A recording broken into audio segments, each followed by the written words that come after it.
Shalom,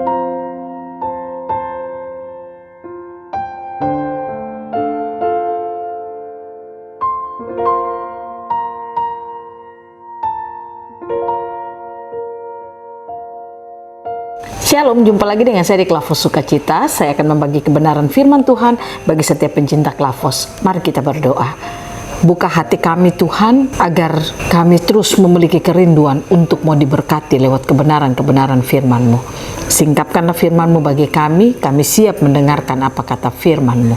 Roh Kudus tolong kami, mampukan kami untuk menangkap suara Tuhan yang berbicara bagi kami. Amin. Bagian kebenaran firman Tuhan kitab Injil Lukas pasalnya yang ke-16 ayatnya yang ke-8 sampai ayat yang ke-9. Demikian bunyi firman Tuhan.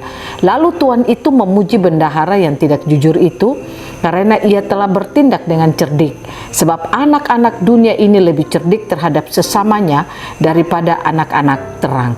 Dan aku berkata kepadamu, ikatlah persahabatan dengan mempergunakan mamon yang tidak jujur, supaya jika mamon itu tidak dapat menolong lagi, kamu diterima di dalam kemah abadi. Demikian jawab pembacaan firman Tuhan.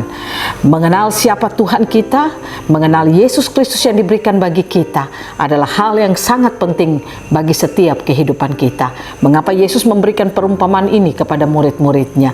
Yesus tidak sedang mengajak murid-muridnya untuk belajar dari bendahara yang tidak jujur ini dalam hal dia menipu atau dalam hal kelicikannya atau kecerdikannya yang dikatakan di sini, tetapi lewat cerita ini Yesus mau menunjukkan bagi saudara dan saya untuk bagaimana kita bisa mengenal Dia dengan sungguh-sungguh dalam hidup kita. Kita tahu bahwa hidup kita ini hanya diatur oleh Tuhan. Kita tahu bahwa apa yang kita butuhkan, apa yang kita perlukan dalam kehidupan kita, Dialah yang memberikan semuanya bagi kita.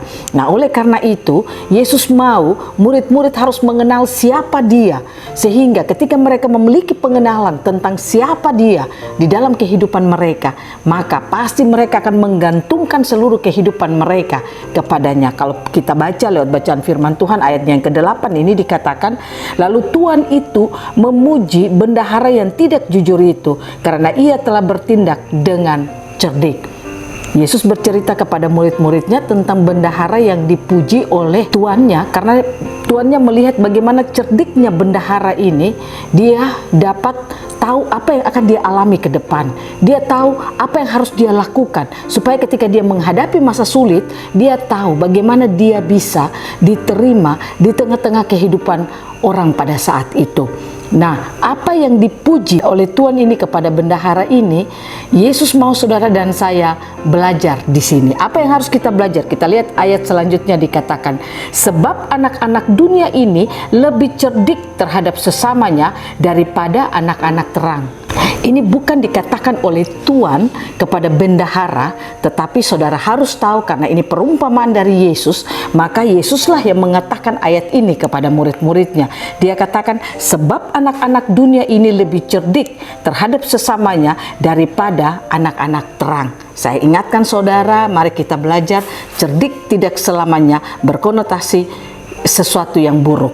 Tetapi kalau kita lihat dalam kamus bahasa Indonesia dikatakan cerdik itu berarti sesuatu yang dimiliki oleh orang, bagaimana dia tahu apa yang akan dia alami ke depan dan apa yang harus dia lakukan supaya dia tidak mengalami masa-masa yang sulit dalam hidupnya. Nah, itu yang dikatakan dengan cerdik. Tapi ada orang selalu melihat cerdik itu dalam hal yang negatif. Tapi saya ingin saudara kita belajar, kita tahu bahwa apa yang dimaksudkan Yesus dalam dimensi kebenaran firman Tuhan ini, kata cerdik di sini, Yesus mau mengajar saudara dan saya seperti apa yang dia katakan kepada murid-muridnya, sebab anak-anak dunia ini lebih cerdik terhadap sesamanya daripada anak-anak terang. Artinya Yesus mau bilang, anak dunia saja dia tahu bagaimana dia menghadapi susah, dia melakukan yang terbaik dengan sesamanya supaya dia bisa ketika menghadapi masa susah, sesamanya itu bisa menolong dia.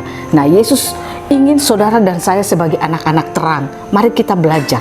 Kalau kita selalu hidup berdoa kepada Tuhan, membaca firman, kita percaya Yesus itu memberikan kehidupan bagi kita, mari kita membangun hubungan kita yang sungguh-sungguh kepada Tuhan. Terkadang ada banyak orang Kristen, dia tahu tahu bahwa Yesus itu pemberi segala sesuatu. Dia tahu bahwa Yesus itu memberikan kehidupan bagi setiap orang yang mengasihinya. Tapi masalahnya, dia hanya melakukan aktivitas pelayanannya tanpa memiliki pengenalan akan Tuhan, tanpa memiliki hubungan yang sungguh-sungguh dengan Tuhan. Itulah yang membuat sehingga ketika tidak memiliki hubungan yang baik dan sungguh-sungguh kepada Tuhan, ketika ada masalah, ada persoalan, dia akhirnya menjadi orang Kristen yang lemah karena dia tidak tahu apa yang harus dia lakukan. Nah, oleh karena itu Yesus mau mengajak saudara dan saya belajar lewat ayatnya yang ke-8 ini. Mari kita hidup cerdik. Cerdik dalam artian, kalau saudara tahu Yesus itu pemberi kehidupan, kalau engkau yakin Yesus itu memberikan segala sesuatu dalam hidup kita, apa yang kita butuhkan, mari sekarang kita belajar menggantungkan hidup kita pada Tuhan. Melakukan yang terbaik kepadanya dengan cara kenal dia dengan sungguh-sungguh di dalam kehidupan kita. Itulah yang membuat saudara dan saya akan dapat melewati masa-masa susah kita dengan penuh kemenangan. Karena Yesus memberikan apa yang kita butuhkan dalam hidup kita. Dan pada ayatnya yang ke-9 berkata, dan aku berkata kepadamu, ini merupakan perkataan Yesus kepada murid-muridnya, ikatlah persahabatan dengan mempergunakan mamon yang tidak jujur. Pasti saudara akan berpikir, kenapa Yesus menyuruh murid-muridnya mengikat persahabatan dengan mamon? Apa yang dimaksudkan dengan mengikat persahabatan dengan mamon? Ini bukan Yesus memberikan pilihan, tetapi Yesus menyuruh ikat persahabatan dengan mamon. Yesus tahu bahwa selama kita hidup di bumi, manusia itu hidup di bumi. Bumi ini sudah dikuasai oleh si jahat. Seperti kita tahu dalam 1 Yohanes pasal 5 ayatnya yang ke-19. Mammon adalah behind spirit, roh yang bergerak di balik semua hal yang manusia ada di sana. Artinya, contoh, Yesus mengatakan bahwa jangan engkau cinta uang. Punya uang tidak masalah, tapi cinta uang itu yang tidak boleh. Karena kalau kita sampai cinta uang, itu berarti ada roh yang bergerak di belakang uang itu yang membuat sehingga selalu menarik manusia untuk manusia suka akan uang. Sehingga ketika manusia cinta akan uang, maka pasti dia tidak akan cinta kepada Tuhan. Roh yang bergerak di balik kekayaan, roh yang bergerak di balik jabatan, roh yang bergerak di balik kekuasaan, roh yang bergerak di balik harta benda. Nah, hal-hal itu sering diinginkan oleh manusia. Nah, makanya Yesus katakan, hendaklah engkau mengikat persahabatan dengan mamon. Artinya, Yesus tahu selama kita hidup di bumi, kita bekerja, kita melakukan aktivitas, banyak hal dipercayakan bagi kita. Yesus katakan, kerjalah di situ, kerjalah dengan jujur dan setia. Kalau sampai kepada mamon saja kita tidak setia, maka perkara besar yang sesungguhnya, harta besar yang sesungguhnya tidak akan kita miliki dalam hidup kita. Nah, oleh karena itu, saudara, ketika engkau bekerja di tempat pekerjaanmu, engkau melakukan aktivitas, engkau melakukan apa saja di tengah-tengah dunia ini, engkau harus tahu bahwa semua yang kita lakukan itu ada mamon di situ.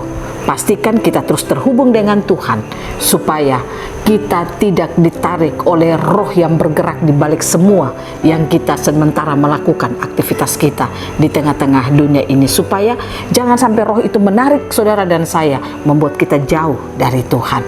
Nah, oleh karena itu, kalau Yesus katakan kepada murid-muridnya, ikat persahabatan dengan mamon, itu berarti Yesus katakan kepada mereka, apa yang kau kerjakan, perkara-perkara yang dipercayakan kepadamu, kerjakanlah itu dengan setia dan jujur, supaya kalau engkau bisa setia kepada perkara-perkara kecil yang dipercayakan kepadamu, yaitu dari mamon, maka engkau pasti bisa akan dipercayakan dalam hal-hal besar.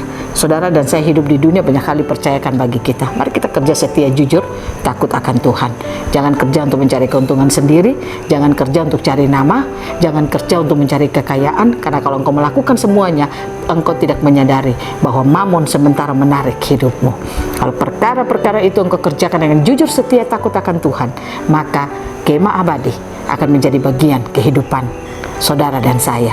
Oleh karena itu, belajar lewat firman Tuhan saat ini, kita bersyukur Tuhan mensingkapkan firman-Nya bagi kita, supaya ketika firman ini tersingkap, kita tahu bagaimana kita hidup, kita tahu bagaimana masa-masa sulit yang akan kita alami, apa yang harus kita lakukan. Bangun hidup kita sekarang dengan Tuhan, sungguh-sungguh kenali Dia dengan sungguh-sungguh, supaya hidup kita akan terus mengalami kemenangan di tengah-tengah masa sulit sekalipun. Biarlah Tuhan Yesus memberkati kita, firman-Nya jadi berkat bagi kita semua. Amin. Mari kita berdoa. Terima kasih Tuhan, Engkau boleh mengajar kami, memukakan bagi kami, mensingkapkan bagi kami tentang kebenaran firman-Mu. Terima kasih Tuhan. Beri hikmat untuk kami mengerti dan melakukan apa kata firman-Mu. Amin. Shalom. Tuhan berkati kita semua.